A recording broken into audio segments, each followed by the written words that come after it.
Kaixo denoi, bideo honen bidez, OCV ikastaro irekia aurkezten dizuegu. Ikastaro honen izenburua, instruktoren prestakuntza erizaintzako praktikumean da.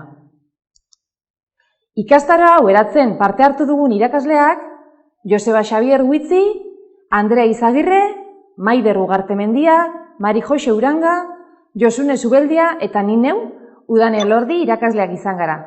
Guztiok, Euskal Herriko Unibertsitateko Medikuntza eta Erizaintza Fakultateko Donostia ataleko Erizaintza bi saileko irakasleak gara. Eta baita ere, bertako praktika batzordeko kide baita ere. Kurtso hau eskaintzaldera adierazi erizaintza graduko tituluak 240 kreditu ditula eta horietatik 92 praktikumari dagozkiola. Graduko 4 ikasturtetan zehar, ikasleek praktikak egingo dituzte kanpoko erakunde laguntzaileen hainbat arlo klinikotan. Eta praktikon ziklu guztietan, ikaslearen ikaskuntza prozesuan, unibertsitateko irakasleak eta kanpoko erakundeetako instruktoreak gidatzen dute ikaslea. OCV ikastaro hau kanpoko erakunde laguntzailetako erizaintzako profesionalei zuzenduta dago. Bereziki, instruktore rola bere gain hartzen duten profesionalei. Horrek, erantzunkizun handiagoa ekartzea dakar.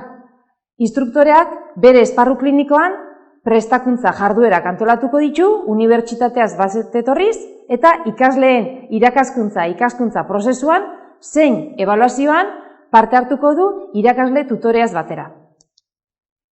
Ikastaro honen helburua, instruktoreak beharrezko trebetasunak eta jarrerak garatzea da.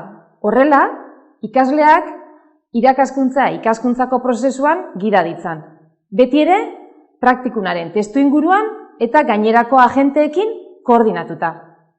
Eta gaitasun hori lortzeko, hainbat ikasketa emaitza deskribatu dira kurtsoaren irakaskuntza gidan adierazten diren bezala. Ikastarak 6 aste ditu, eta asteko dedikazioa 5 ordu ingurukoa da, eta lantzen diren edukiak 10 gaitan banatuta daude. Ikastaro aurrera eramateko proposatzen den metodologia autoikaskuntzakoa da. Eta horretarako, gaiak irakurtzeaz gain, jarduerak, autoebaluazio ariketak eta kasu praktikoak proposatu dira.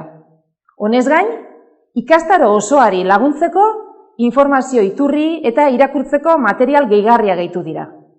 Amaitzeko, azken autoebaluaziorako ariketa bat diseinatu da baita. Espero dugu aukera malgua eta dinamikoa eskaini ahal izatea, erizaintzako praktikumean instruktore funtzioak betetzeko beharrezkoak diren trebetasunak eskuratu ahal izateko. Eskerrik asko zuen arretagatik eta OCV ikastaroak aukeratzeagatik. Jakin ikastaroan zuen zain izango gaituzuela. Mila esker eta ondo izan.